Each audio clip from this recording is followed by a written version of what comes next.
Welcome to the BriteVibe podcast. At BriteVibe, we believe everyone deserves to be happy. But in today's world, everywhere you turn, there is division and negativity. At BriteVibe, we have created a global movement to bring 8 million people together who are inspired to live bright, live bold, and share bright vibes. Alone, it can be hard to change, but together we can change the world. Welcome to the BriteVibe podcast. All right, Mindi Huebner, welcome to the BriteVibe podcast. Mindi is a mindset mastery coach. And the reason that we wanted you to come on the show was basically when you've had a level of success. Sometimes we talk about new projects or, kind of earlier on in the leadership process. But when you've had a certain level of success, and I think the higher you go in success, it doesn't matter what you're being successful at. It's just more and more a mental game, right? There's, I've read about and heard about high performing athletes, the rise, I think it's what's called the rise of Superman or something, but and other books. But in essence, it becomes less and less about what you do and more about that mental game. It's between the two ears of the person doing it that truly those next levels, I would just say, of success. It doesn't matter if you're next level of success as a sole entrepreneur or next level of success as you're running a Fortune 10 or Fortune 100 company. Especially in that level, it's completely mental, right? It's a completely mental game. Who are you being? Right. It's what is your identity? Yeah. So much. Yes. We talk about a lot about communication here on the show. And you really specialize in helping people kind of get in that space of like deprogramming, maybe bad programming, and reprogramming things to go to that next level. Because you can't. I did a whole year-long executive training program, and what they said in the very beginning, and they echoed throughout that year, was you can't get to where you want to go using the same tools that got you here, because those tools aren't going to get you to the next level of your game, whether that's business or even personal or family or whatever. Whatever got you here is only good to get you here. If you want to become something greater than that, you have to do something different. Exactly. And what I love to say is we cannot out hustle our limiting beliefs. Yeah. Yes. We try to. And let's just start right there with what you just said. What's a limiting belief? What do you even mean by, because you and I have talked a little bit pre-show, so I have a pretty good understanding of limiting beliefs because I've explored them in myself, and hopefully I've released some, and I know I have released some, and I still, but there's always another level of limiting beliefs. So what do you mean by a limiting belief? So there's two types of limiting beliefs, conscious and subconscious. Okay. Some limiting beliefs we don't even know we have. Other ones we consciously know it. However, we're not necessarily looking at them as a limiting belief. So a limiting belief is any belief that limits you from taking that next step, believing that you can, doing that next thing, making that call, leaving that relationship, any of those things. That is a limiting belief, a belief that limits you. They typically come about as a form of safety, right? Quote unquote, safety.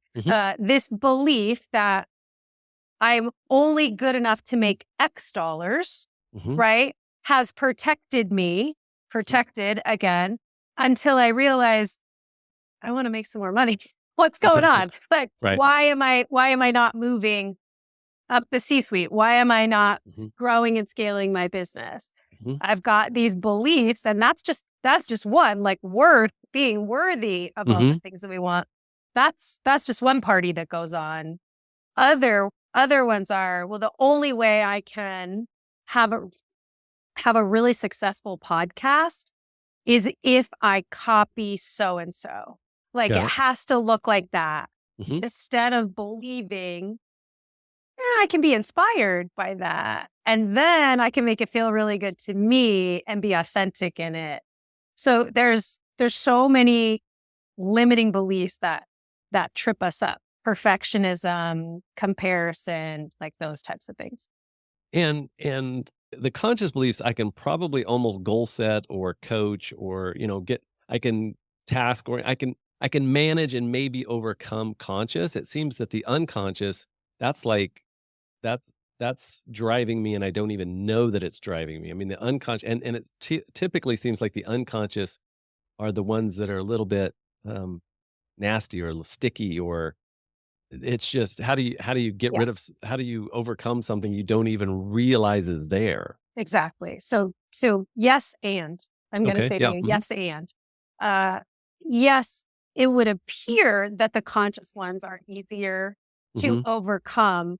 However, not only are they conscious, but they are programmed into your subconscious and their habits. And so you go back into patterns where the limiting belief is leading you. The limiting belief is what is guiding that pattern again. So there's work to be done in the conscious ones first. And that the first level is awareness, being aware. And then the second level of that, typically, okay, I'm now aware that I have this limiting belief. Where does it like to pop up on me? What am I doing? What activity am I taking place in? What circumstance am I putting myself in? So that you can really start to reverse engineer that very beginning, that first thought of, well, maybe this isn't going to be a good thing. Whatever that first thought is, to then stop the pattern right there. It takes practice to release the limiting beliefs. The second part of a conscious limiting belief is we have given meaning to something. So I can remember years and years ago, I said to my mindset coach, I was just starting to grow my email list. And she said, what are we talking about today? And I said, growing my email list is hard. She said, that's not a limiting belief. That's a fact. She said, now, so what you make that fact mean, that's where the limiting belief comes in. So because it's hard, does that mean I can't do it? Does that mean, what does it mean? So we give meaning to something and then don't even go back and revisit it. And it is a program that runs. So for example, if someone cuts you off in traffic, pretty much all of us are like some form of jerk. Like, this is what we... However, I like to think about that as, okay, does that meaning, is that empowering to me, or is it even neutral? No, it's actually disempowering. Now I think the guy that cuts me off, or the woman, is a jerk, right? Although I've cut someone off and I'm not a jerk, and you've cut someone off and you're not a jerk. So we give a split second meaning and then we never go back and visit it. Think about how many times we've done that in our lives with situations, with words, what words mean to us. All of that is piling up and limiting us until we have a moment of clarity, or until you work with a coach who says, hey, Matt, this is what I'm hearing. And then you go, oh, I never thought about it that way. So that's the conscious limiting beliefs and the meanings that we give that way. Unconscious, I had one many years ago, and that really got me on this road, this obsession with rewiring the brain. I did not realize that I had a limiting belief that rest was lazy.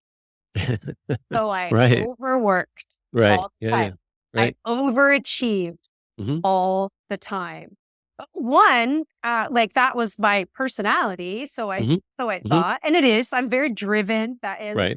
However, shaming myself or feeling guilty for wanting to take a break, like not being able to do that, caused exhaustion, caused burnout. So I was extremely successful, made lots of money, and it didn't feel good because I couldn't just lay on the couch and not feel bad about it. Now my journey has taken me to rest breeds productivity and creativity. And the more I rest, the better I am, right? The more I rest, the more money I make. The more I rest, the nicer human I am. The more, the more I rest, the less I actually have to work. Because I am so much more productive in such a higher level of thinking. So that one was subconscious, unconscious. It was an unconscious one until I had my own epiphany. That can happen with us. Typically, it's someone else saying to us, reflecting. Have you ever noticed that you that this is what you say or this is what you do, and then you go, "No, I didn't notice that." Wow. Totally. And then how did you reprogram that? Because if it was subconscious, it's obviously not just. Now I was aware. Right. So awareness was the first step. So I looked at the programming a little bit as well, right? How did that come in? Well, my dad was a workaholic. I married an overachiever who worked all the time too. All my life, I was shown, and reminds me to come back to the way we filter though. All my life, I was shown that you like the more you work, the more you're worth. Got it. Earning your worth, right? Right. Getting people to go, oh my gosh, right? Like those types of things without knowing it. And then so I looked at it and like, I don't need to earn my worth. Like this is also a limiting belief. So I just started untangling that. And it was a habit. It was a pattern. So when I would recognize the pattern, then I would say, okay, wait, this is just a habit. This is literally what I say to my client.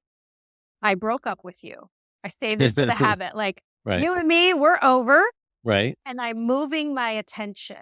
And I sometimes physically move my body in another direction, but I move my attention. So the beginning of that is knowing what I want to move my attention to. So if I know I'm looking to break a habit, a subconscious pattern, and I'm rewiring it, then I want to have a little arsenal of what I'm going to move my attention to. Right. Exactly. An anchor that reminds me of whatever it is that I am unwiring at the time, the opposite of that. And so when you say anchoring, you're talking about a physical anchor, or are you talking about like almost a mantra type anchor? Both. Either. They can both be.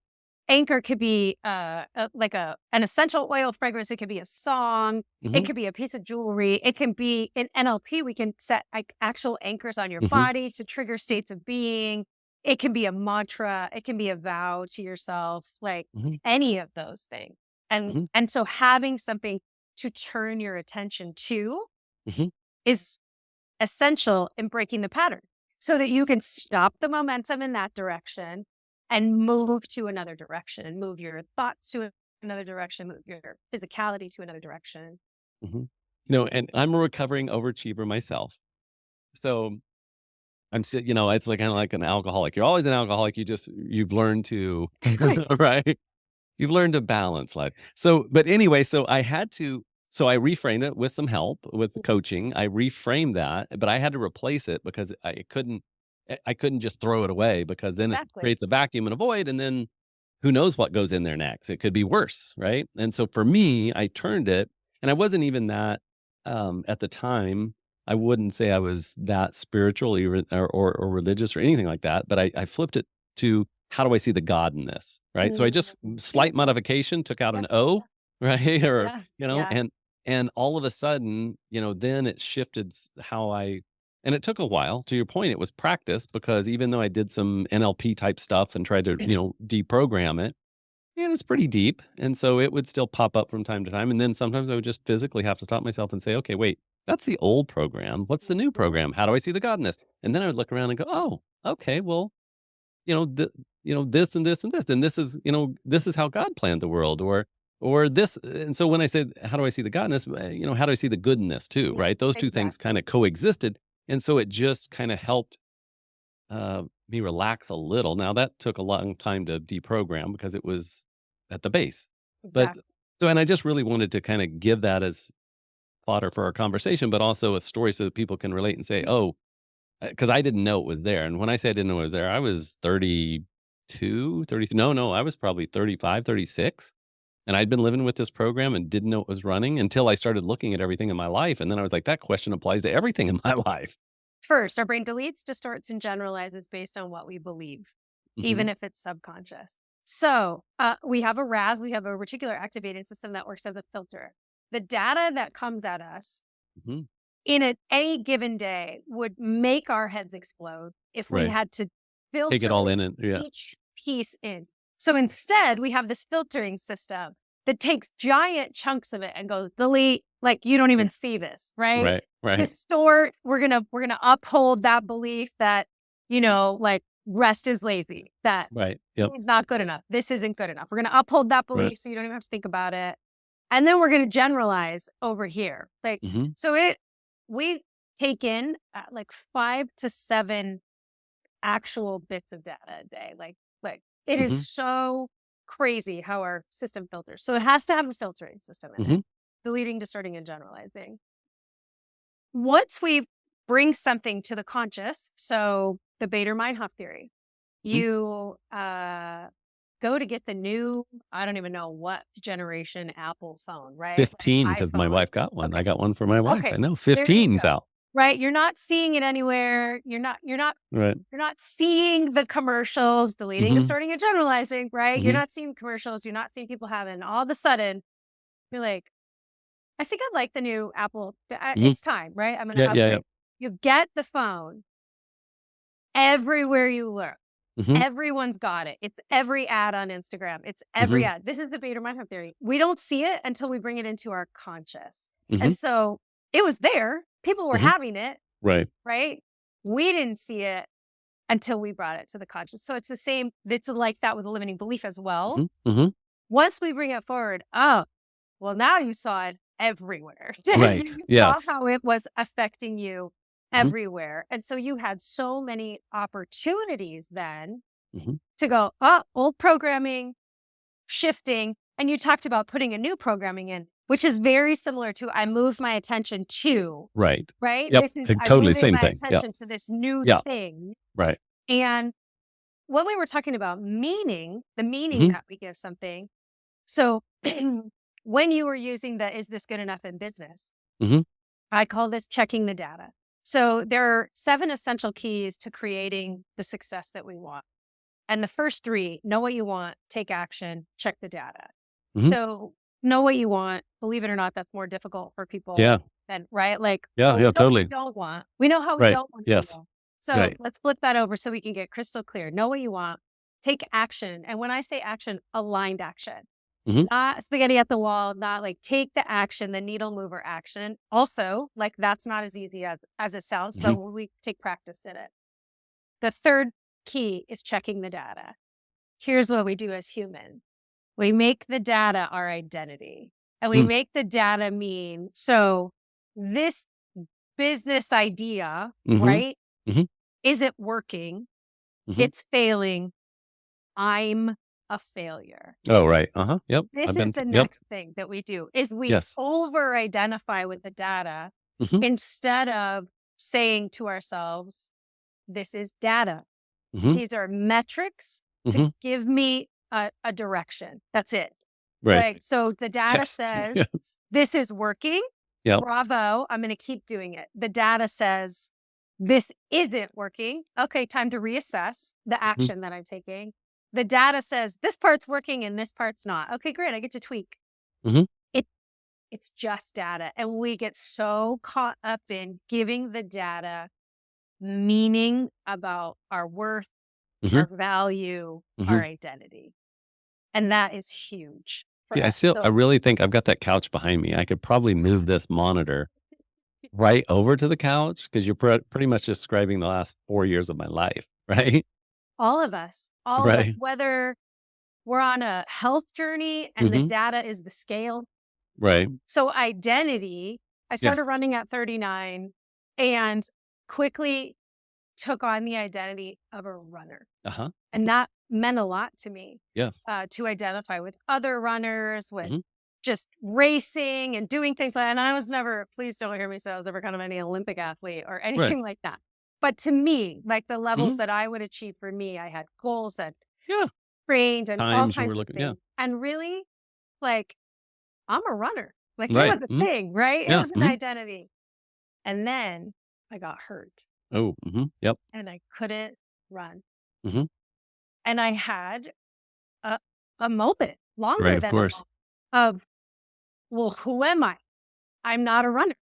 Who am I? This is the, if your identity now boxes you in, if your identity is no longer expansive, it's essential to take a look at it. It's essential to go, okay, wait a minute. What am I making this mean?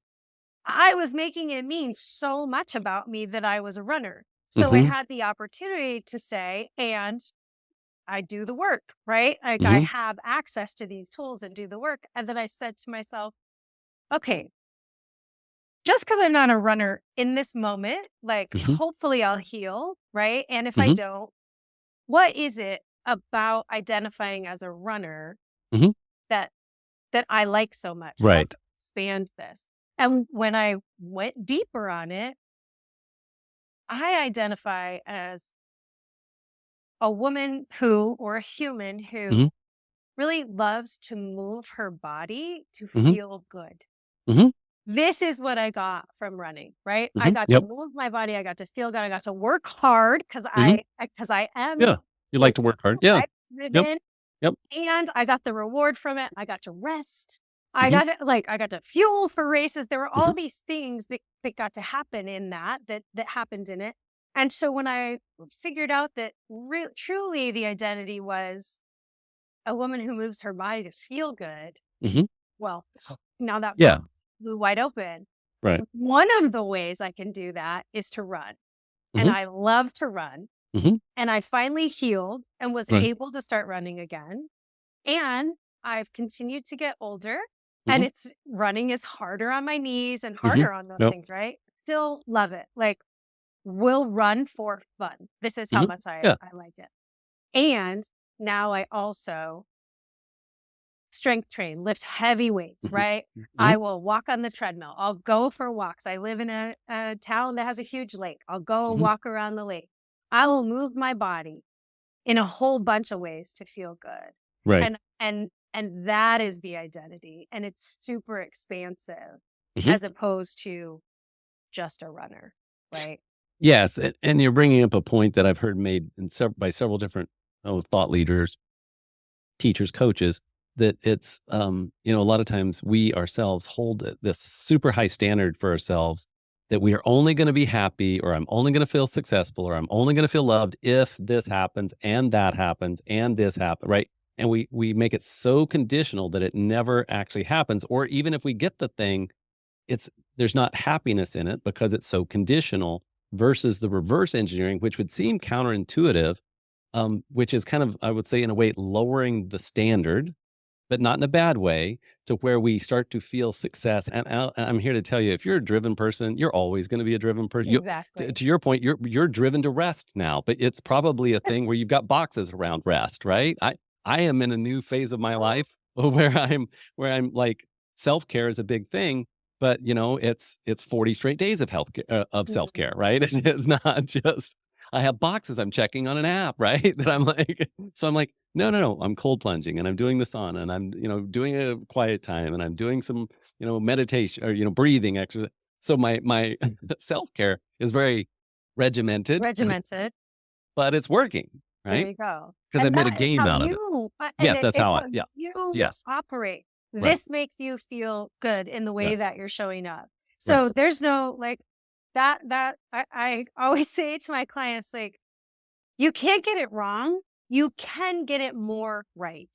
yeah, We can keep practicing, right? But you right, can't get it wrong. If you're taking care of yourself, hmm, like, then you can't get it wrong. Like, you're taking care of yourself. right, You're consciously casting the votes yep, towards doing those things.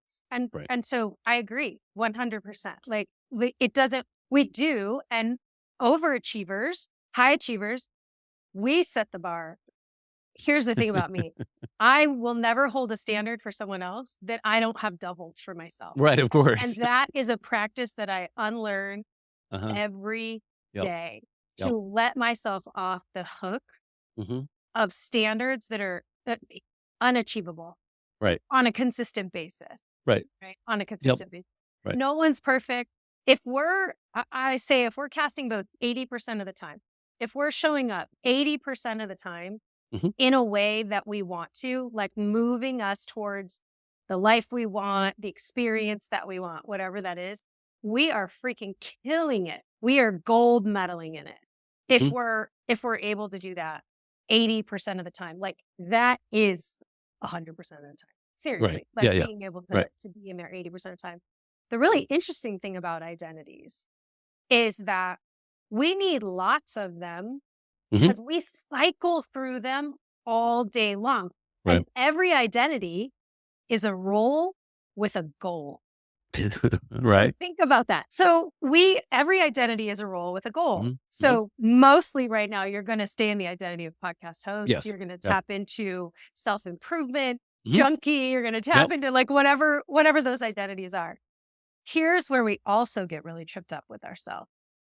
When we are identifying or over-identifying, I'm mad. Notice what the words we say after I am are some of the most powerful in the universe. So when we over-identify or when we just identify with, I'm angry, I'm sad, I'm lonely, right? When we're there, that's it's not a bad thing. What we get to ask ourselves is, okay, every identity is a role with a goal.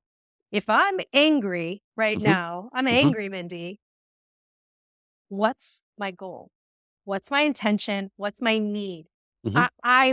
I'm angry because I want to be angry. I want to say mean things. I want to like stomp my foot. Okay, great. There's no shame in that. The problem comes in when we stay stuck in the identity. So if you were stuck in the identity of son with your wife and with your guests, that is not going to cut it. Like it's going to be weird. Right? It's Like it's not going to serve you. It's not going to serve you. So learning how to integrate our identities, they're all on a spectrum. So if we're talking about just you personally, like if we said angry to happy, let's just say that. And for those of you not watching, I'm doing like angry on one side, happy on the other side. And it's a spectrum that we're going on. So angry Matt and happy Matt, they're the same Matt. They're on a spectrum. So we're moving on the spectrum. We have a preference over who we want to show up as. I'm going to say probably more often than not, you want to be more on the happier side, the content side than the angry side. However, angry Matt needs to pop out sometimes. Like he serves a purpose. So we're not shaming either one of those identities. What we want to like grow into is saying, oh, I need both to operate as a fully functional human. I'm going to integrate them in so that I have a choice over who shows up, not the identity choosing me, not the identity like not being able to control angry Matt or not being able to control spiritually bypassing happy head in the clouds, right? Like that. Yeah. This is some deep work.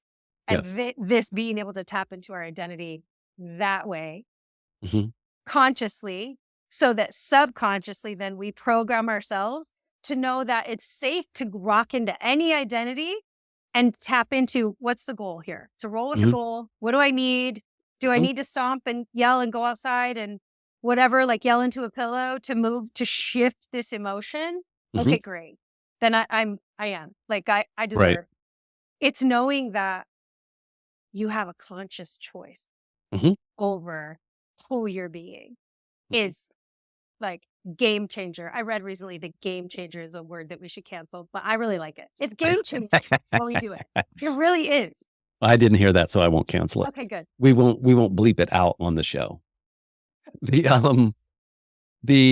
So I have been exposed and to stuff that's called parts work, and that sounds like kind of what you're describing, but in parts work, a lot of times I have, and I've even coached others to actually give it a different name than Matt, so that it becomes so like when you were talking about the angry, well, that in my world's kind of the bad man, right? And the bad man is a certain part of my personality.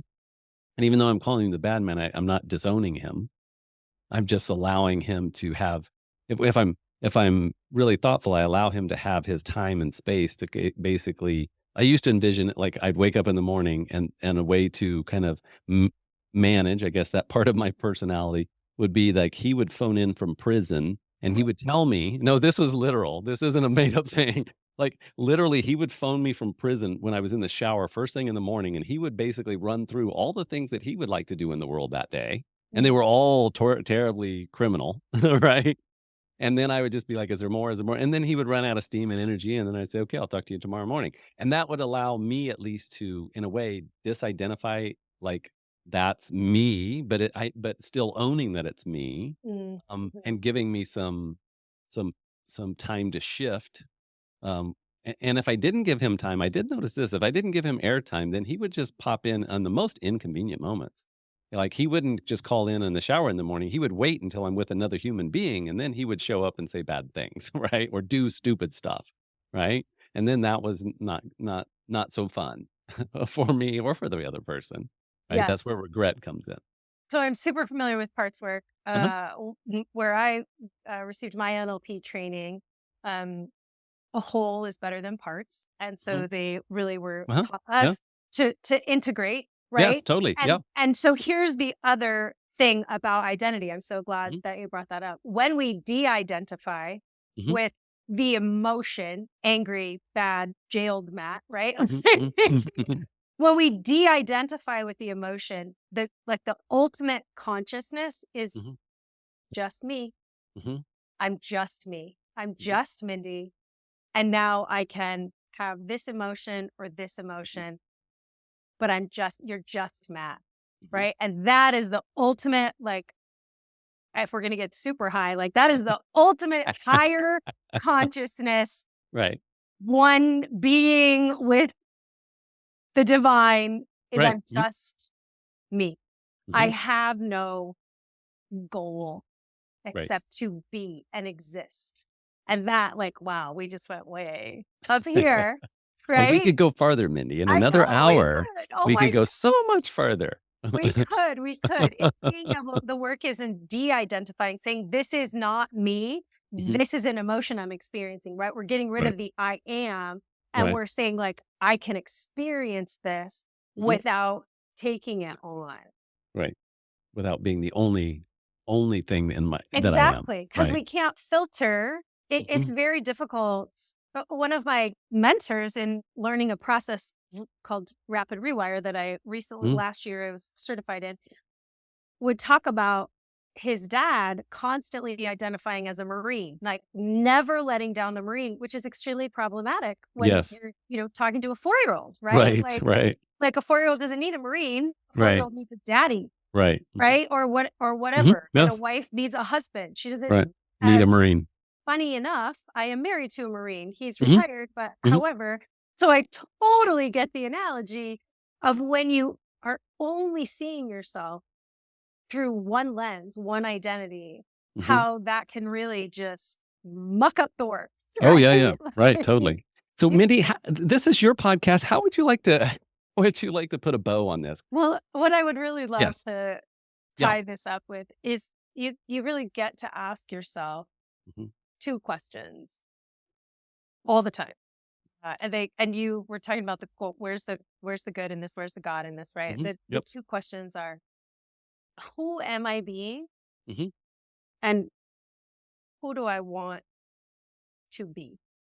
Right? Like, who am I being? And who do I want to be? And better than who do I want to be? You know what? Scratch that. Who am I being? Who do I get to be? Who do I get to be? Because I get to be anything I want. So if I'm being someone who's not giving someone else grace, not giving myself grace, not taking care of myself, not thinking before I speak, there's no shame. We're not shaming that. We're not shoulding that. We're just taking a beat and saying to ourselves, who am I being? Who do I get to be?